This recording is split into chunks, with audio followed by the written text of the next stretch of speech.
Hi friends, good afternoon, my dear students.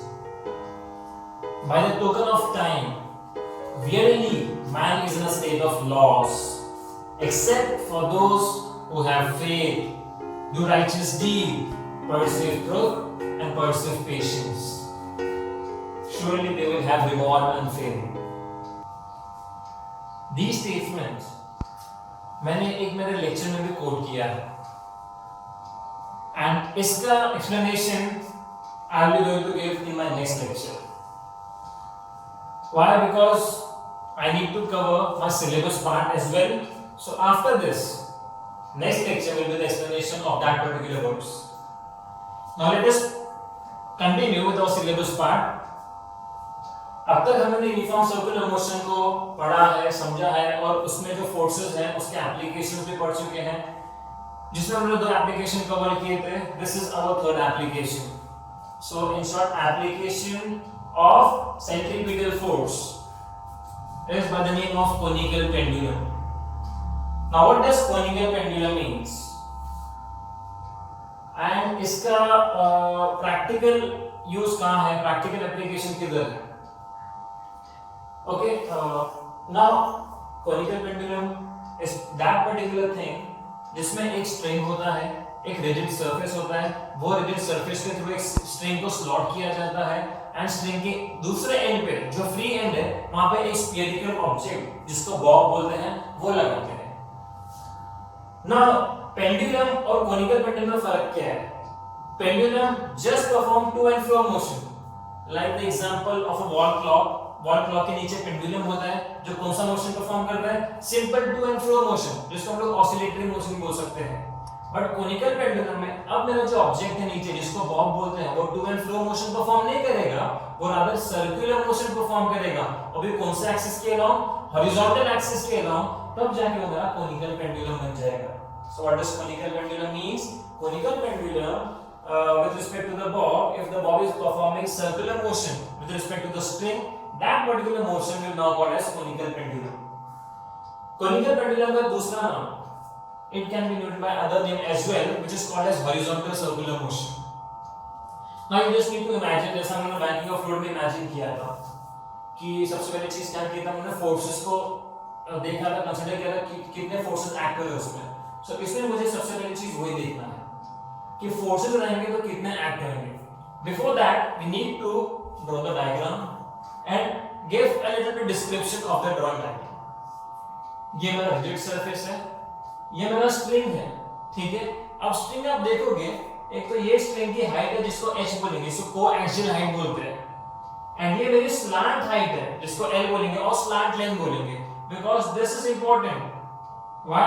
Because conical pendulum कब possible होगा? जब मेरी स्लैंट लेंथ के हिसाब से बॉब सर्कुलर मोशन परफॉर्म करेगा, तब जाके कोनिकल शेप बनाएगा. इन शॉर्ट कोन की जैसे शेप बनाएगा. Okay, and this is the radius. ठीक है, तो ये सब डिस्क्राइब किया हूं. इसमें लीनियर वेलोसिटी चेक करना तो कैसे चेक करेंगे? we'll draw tangent from any point. For example, if the bob is over here, तो यहाँ से tangent बनाऊंगा तो मुझे लीनियर वेलोसिटी का मिल जाएगा डायरेक्शन. ओके, यहाँ पे रहेगा तो उसके हिसाब से tangent बनाऊंगा. अब ये बॉब का डायरेक्शन कैसा है? ऐसा है, लाइक आई कैन से clockwise direction. Okay, sorry, anti clockwise direction. अब इसमें L स्लैंट लेंथ हो गया, H कोएक्सियल हो गया. अब फोर्सेस कौन कौन से एक्ट करेंगे? सबसे पहले चीज, ठीक है, I will give an example. एक रिजिड सरफेस है, उससे आपने एक स्ट्रिंग को स्लॉट किया और उसको ऐसे फ्रीली रख दिया है. मींस उसके दूसरे एंड पे आपने कुछ भी वेट टाइम नहीं किया है. सेकेंड केस पे आपने रिजिड सरफेस पे स्ट्रिंग को स्लॉट करके उसके नीचे एक स्फेरिकल ऑब्जेक्ट या कोई भी ऑब्जेक्ट टाइप किया है. तो दोनों स्ट्रिंग में क्या डिफरेंस रहेगा? ये जो स्ट्रिंग रहेगी स्लैंट रहेगी, फ्री रहेगी, इस पे कुछ टेंशन एक्ट नहीं होगा, मतलब कोई दबाव एक्ट नहीं होगा. ठीक है, बट इस पे दबाव एक्ट होगा, टेंशन एक्ट होगा. टेंशन कैसे इसमें अराइज हो रहा है? as soon as I'm applying the object to the free end, so वो ऑब्जेक्ट की वजह से या वो अटैच्ड वेट की वजह से क्या हो जा रहा है? स्ट्रिंग पे एक दबाव क्रिएट हो जा रहा है, एक्सटर्नल फोर्स क्रिएट हो रहा है, बिकॉज़ एक्सटर्नली मैंने एक ऑब्जेक्ट अटैच किया. सो वो जो फोर्स क्रिएट होएगा स्ट्रिंग को, उसको हम लोग टेंशनल फोर्स बोलेंगे. सो यहाँ पे एक नया टर्म हमारे इसको टेंशन बोलते हैं. What does tensional force means? ठीक है, when I attaching an object to the free end of a string. Okay, ultimately there is an external force being produced on the string. That force is called as tensional force. उसके साथ तो सबसे पहला tensional force हो गया, और कौन सा फोर्स रहेगा? लॉजिकल सी बात है, और weight is acting in vertical downward direction, तो हमारा वेट भी है। उसके साथ साथ क्या इसमें नॉर्मल एक्ट होएगा क्या? नहीं। क्यों? बिकॉज नॉर्मल कब एक्ट होता है? जब एक ऑब्जेक्ट एक सरफेस पे रहेगा तब जाके नॉर्मल एक्ट होएगा, जो वेट के ऑपोजिट डायरेक्शन में एक्ट होता है। बट ये कहां पे है? ये surface is on the air, ठीक है? ये सरफेस पे अटैच नहीं है। This particular object is on the air, conical pendulum air में है, वो सरफेस पे अटैच नहीं है, इसलिए यहाँ पे हमारा नॉर्मल एक्ट नहीं होएगा।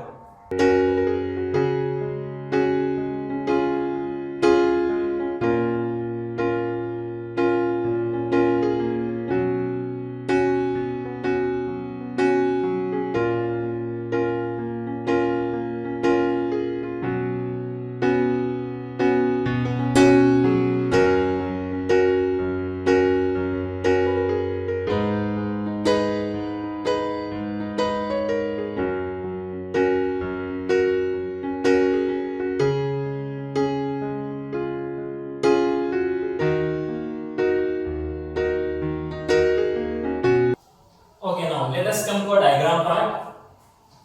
Diagram में you can see there is a rigid surface.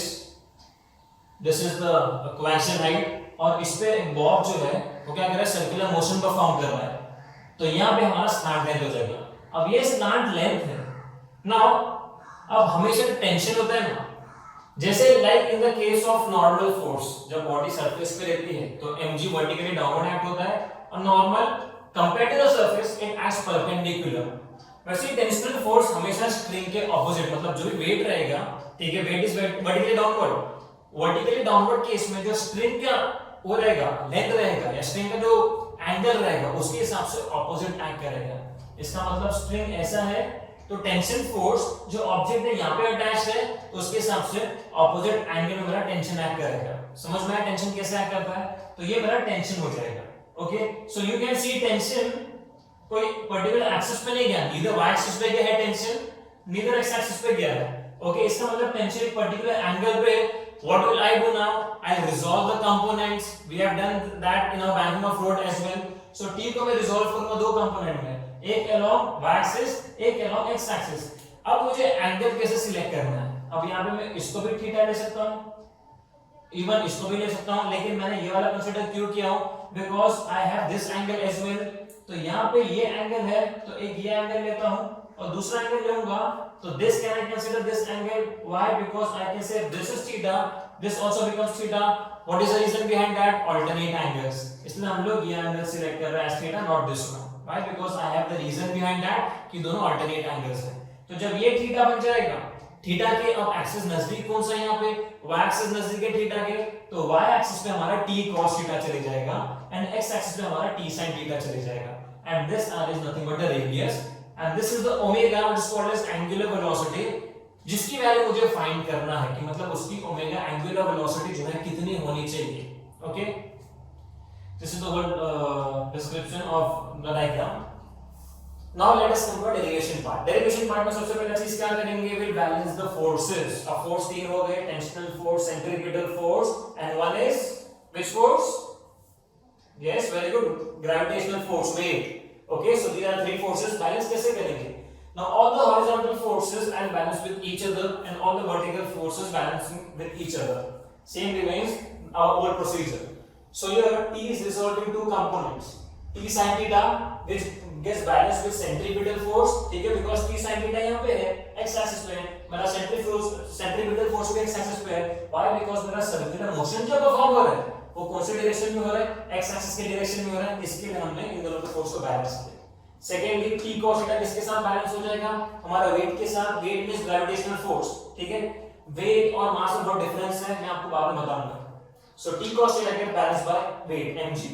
Now what will I do? I will divide both the equation. I divide 1 by 2. See, हमेशा आपको sin को cos से डिवाइड करना है, ठीक है? तो I divide 1 by 2. So dividing equation 1 by 2, what will I get? T sin theta upon T cos theta will be equals to mv square upon r upon mg. यहाँ पे t cancel हो जाएगा, यहाँ पे mm कैंसिल हो जाएगा, और g r के साथ आ जाएगा. So what will the equation now become? Sin upon cos tan बनेगा, सो tan theta is equals to v square upon rg। तो ऐसे v क्या मिल जाएगा हमारे को, v स्क्वायर क्या बन जाएगा rg tan theta, and v becomes under root rg tan theta. So this is the desired equation of velocity which I have already attained in my previous derivation, that is banking of road। तो यहाँ पे nothing new, लेकिन यहाँ पे ये result मुझे derive करके ये बताना है because velocity remains constant। वहाँ पे सेम इक्वेशन था वेलोसिटी का, इक्वेशन रिमेंस कांस्टेंट, यहाँ पे भी सेम इक्वेशन है। हाँ, अब इसमें रेडियस का वैल्यू डिफर करेगा, सो अकॉर्डिंगली वेलोसिटी का वैल्यू ये रिस्पेक्ट में वैल्यू चेंज होएगा, लेकिन इक्वेशन सेम है दोनों का, ठीक है। तो इक्वेशन कुछ अलग नहीं है। अब मुझे क्या फाइंड करना है, as I told I need to find omega. तो जब ओमेगा फाइंड करना है because this is something new part, omega क्यों फाइंड करना उसका भी रीजन है, आगे जाके मालूम पड़ेगा मेरे को। तो ओमेगा जो है that is angular velocity because that is my need, because मेरा बॉब क्या मोशन परफॉर्म कर रहा है, circular motion, that is why I find omega. Omega कैसे फाइंड करेंगे, लीनियर वेलोसिटी फाइंड कर लिया हो, मुझे एंगुलर वेलोसिटी फाइंड करना है। There is a relation between linear velocity and angular velocity which is called as v equals to r omega. इसका मतलब v की जगह मैं r ओमेगा पुट करूंगा, तो इक्वेशन क्या बन जाएगा, r omega is equals to under root rg tan theta, I square both the sides, यहाँ पे r स्क्वायर ओमेगा स्क्वायर हो गया इज इक्वल्स टू रूट पूरा हट जाएगा rg। अब tan थीटा की जगह मैंने r by h लिखा। What is this r by h, by this geometrical shape diagram this is theta, tan theta क्या होता है ऑपोजिट अपॉन एडजेसेंट, तो थीटा के ऑपोजिट क्या है r है और एडजेसेंट क्या है h है। Make sure we take this r, t sin theta नहीं लेंगे, t sin theta is not the value of this particular, this इसकी पूरी वैल्यू r है, सुना रेडियस है वो, t sin theta is just the component. तो ऑपोजिट क्या हो गया मेरा r हो गया और एडजेसेंट क्या हो गया h हो गया। So instead of tan theta I substitute r by h, तो ये r into r स्क्वायर हो गया और ये भी r स्क्वायर है, these gets cancelled, so what is the desired equation I get, omega square is equals to g by h, and the final result of omega becomes omega is equals to under root g by h। तो यहाँ से मुझे relation से क्या मालूम पड़ा कि मेरा ओमेगा किस पे डिपेंड करता है, एक्सेलरेशन ड्यू टू ग्रेविटी पे डिपेंड करता है और हाइट पे डिपेंड करता है। और कैसे डिपेंड करता है, omega is directly proportional to the square root of acceleration due to gravity and omega is inversely proportional to my coaxial height h। Okay, अब मुझे क्या फाइंड करना है, टाइम पीरियड, वो बहुत इंपॉर्टेंट है। टाइम पीरियड क्या होता है, टाइम और टाइम पीरियड में डिफरेंस है। टाइम जो होता है इन जनरल कुछ भी हो सकता है, लेकिन जो टाइम पीरियड रहेगा वो फिक्स रहेगा डिपेंडिंग अपॉन कि मेरा ओमेगा कितना है, कांस्टेंट है नहीं। सिंपल टाइम, जैसे हमारा वॉल क्लॉक है, वॉल क्लॉक में सेकंड्स का हैंड लेता हूं, जो सेकंड्स का हैंड टिक टिक टिक मूव होता है, तो 5 सेकंड्स में, ठीक है, या फिर 5 बार मूव होने पे 5 सेकंड्स कवर करेगा, तो वो 5 सेकंड्स मेरा सिर्फ क्या रहेगा, टाइम रहेगा, जिसको स्मॉल टी से डिनोट करेंगे। लेकिन अगर मुझे टाइम पीरियड चेक करना है सेकंड्स हैंड का, तो टाइम पीरियड इज जो पूरा वो अपना पार्ट कंप्लीट करेगा, कितने टाइम में वो मेरा टाइम पीरियड रहेगा।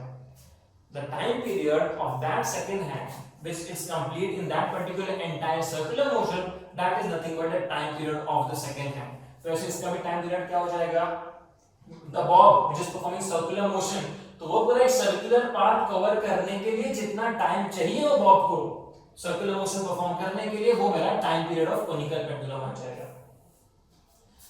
अब टाइम फाइंड करने के लिए सिंपल सा फॉर्मूला है हमारे पास स्पीड का, speed become distance upon time, तो वही कंसीडर किया मैंने, स्पीड को भी कंसीडर किया बिकॉज़ v का इक्वेशन है मेरे पास, तो v बिकम्स डिस्टेंस, डिस्टेंस क्या कवर कर रहा है, इफ यू कैन सी जो ऑब्जेक्ट है जिसको बॉब बोलते हैं वो सर्कुलर मोशन परफॉर्म कर रहा है, तो सर्कुलर मोशन का जो पाथ है ये इसको सरकमफेरेंस बोलेंगे, तो इसके यहाँ पे 2 पाई आ रहा है, 2 pi is nothing but my circumference, so speed becomes circumference upon time, तो टाइम क्या बन जाएगा, circumference upon speed, that is v।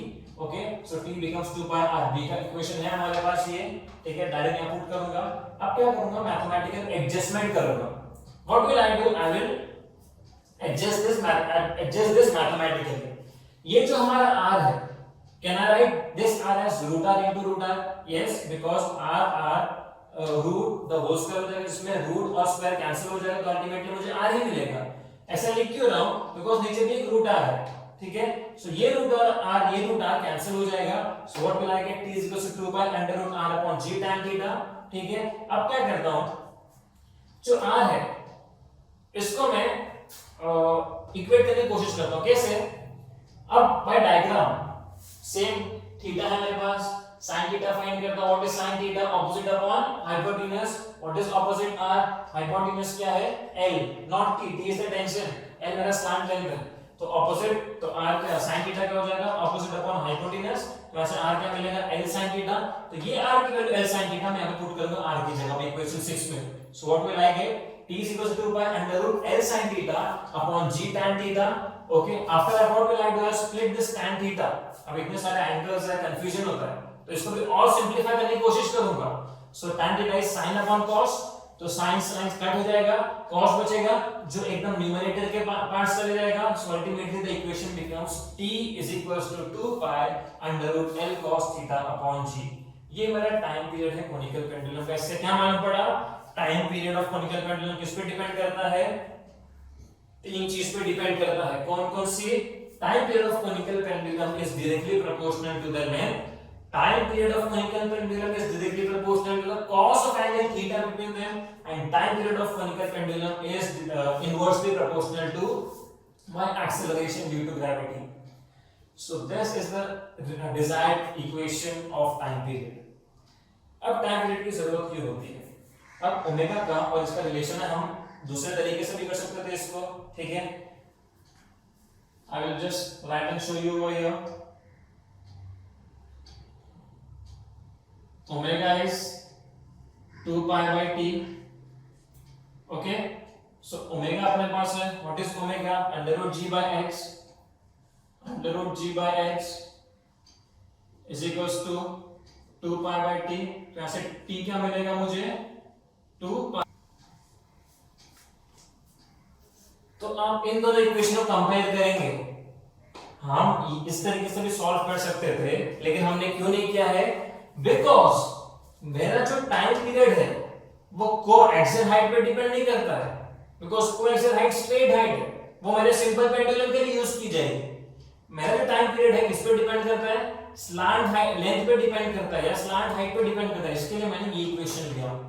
Okay, this is not the desired equation of time period of conical pendulum, this is the equation.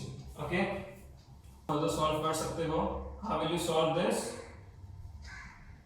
t equals to 2 pi under root x की जगह में l cos theta लूंगा upon g. कैसे मिला l cos theta, because what is cos theta, adjacent upon hypotenuse, तो adjacent मेरा h है, hypotenuse मेरा l हो जाएगा, तो वहां से h क्या मिलेगा, l cos थीटा मिलेगा. तो यहां पे हमारे को रुकना नहीं है, हमें ये भी पार्ट करना. So this is the second method which you can find the time period of conical pendulum. अभी जो हमारा omega that is angular velocity of conical pendulum या पूरा conical pendulum concept, ये कहां पे प्रैक्टिकली काम आता है, प्रैक्टिकली तो बहुत जगह काम.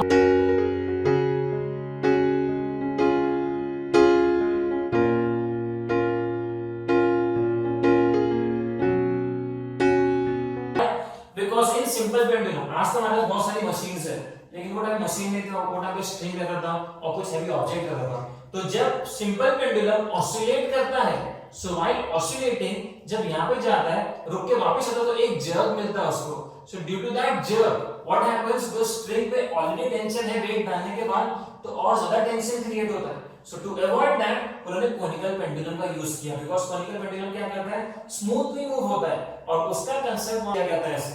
आज के टाइम पे इसका यूज वहां पे है जहां पे राइड्स होती हैं, एसएल वर्ल्ड हो गया, इमेजिका हो गया, वहां पे हॉर्स वाली जो राइड होती है जहां बच्चे लोग बैठते हैं, एक फिक्स चीज रहती है, वहां से स्ट्रिंग के थ्रू हॉर्सेस रहते हैं, और हॉर्सेस पे usually children sit over there. ठीक है, अब उसको कैसे मोशन में लेके आना है, वो अगर कैलकुलेटिव नहीं रहेगा तो क्या हो जाएगा, अल्टीमेटली मोशन में दो फोर्स आ जाएंगे, सेंट्रीपिटल और सेंट्रीफ्यूगल. तो अगर फोर्स का स्पीड बढ़ती रहेगी, दैट मींस एंगुलर वेलोसिटी बढ़ती रहेगी, तो सेंट्रीफ्यूगल फोर्स बढ़ते रहेगा, और सेंट्रीफ्यूगल फोर्स बढ़ते रहेगा तो डिसएडवांटेज क्या होगा, वो राइट से जो चिल्ड्रंस है उनको लग सकता है, they can get damage by that particular thing. तो वहां पे ये कोनिकल पेंडुलम का पूरा कांसेप्ट लगाया गया है कि जो ओमेगा है उसको कितना रखना है, तो उसकी स्पीड कितनी रखनी है, तो वो स्पीड कैसे मालूम पड़ेगी, हमें ये फार्मूला से मालूम पड़ेगी. ये किस पे डिपेंड करता है, ग्रेविटी पे और हाइट पे डिपेंड करता है कि आपको कितनी उसकी हाइट भी सिलेक्ट करना है. एकदम ज्यादा हाइट पे रखोगे तो आपको स्ट्रिंग कितना ज्यादा लेंथ का चाहिए, समझ में आया, और उस पे आप जो वेट अटैच करोगे तो वो वेट कितना होना चाहिए, ताकि हमारा जो टेंशन क्रिएट होने वाला है अटैच करने के बाद वेट स्ट्रिंग के ऊपर वो ज्यादा नहीं होना चाहिए. So there are many examples and many practical applications of this particular thing. आपको वैसे सोचना पड़ेगा, तब आपको समझ में आएगा, तो आप ये चीज इंटरेस्टफुली पढ़ोगे. Okay, so we'll end it for today. Thank you everyone. I hope you all understood this concept and hope that you will spread this concept to others as well. Take care everyone. Be safe. Bye.